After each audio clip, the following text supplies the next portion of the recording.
Hello, we'll learn to do some butter chicken today. This is a restaurant style dish which has got a nutty creamy gravy. So in the cooking pan here, it's a pressure cooker, I've got 20 ml of olive oil and 20 grams of butter in it. So over that I'm going to add a layer of washed cherry tomatoes. You can also use small tomatoes or chopped bigger tomatoes. So this is going to be the basis of the gravy, and over that I'm going to be adding the chicken.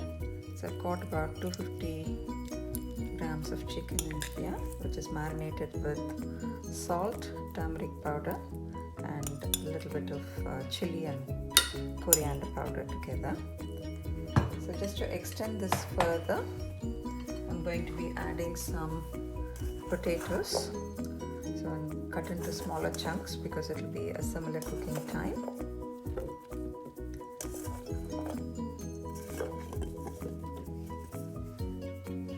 So over this I've got 30 grams of almond powder. So I've just put this in a little vessel there. To this I'm also going to be adding some salt. This is 1 teaspoon of salt, and mild spices will be sufficient because we're going for a creamy texture. So I'm adding a good teaspoon of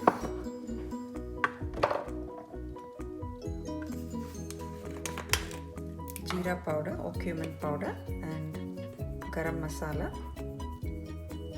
So that's another teaspoon of garam masala over it, and I'm going to let this cook for a good 7 to 8 minutes for the chicken to cook, and then we will see how it turns out.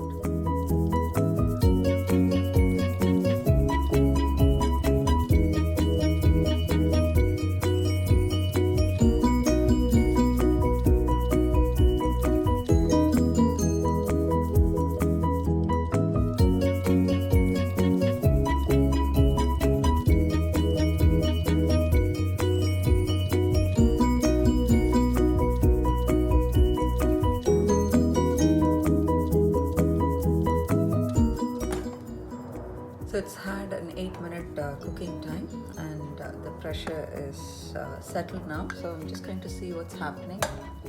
So you can see that the dry spice powders there.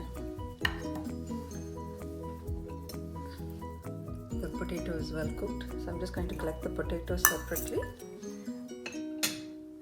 Potatoes help to alter the consistency. If it is too watery, you can mash some of them, or you can leave it as it is. That can be a source of carbohydrate for a complete meal.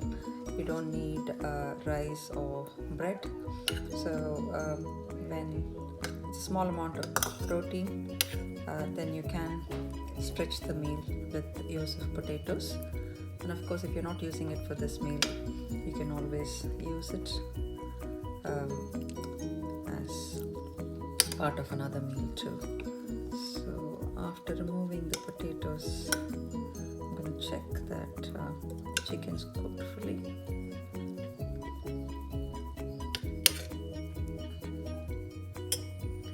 I'm now going to remove the chicken pieces separately, and you can see it's completely cooked and soft without using water. There's no burn. So let's just remove the chicken pieces. So this is what is left behind. You can either grind it to a smooth paste and then add the nut powder, or you can just mash it with a potato masher as well. So I'd like a smooth gravy, so I'm just going to blend it in a mixer. So I'm adding the blended gravy back to it, and to this I'm going to be adding the cooked spice powders as well as the almond powder that was left.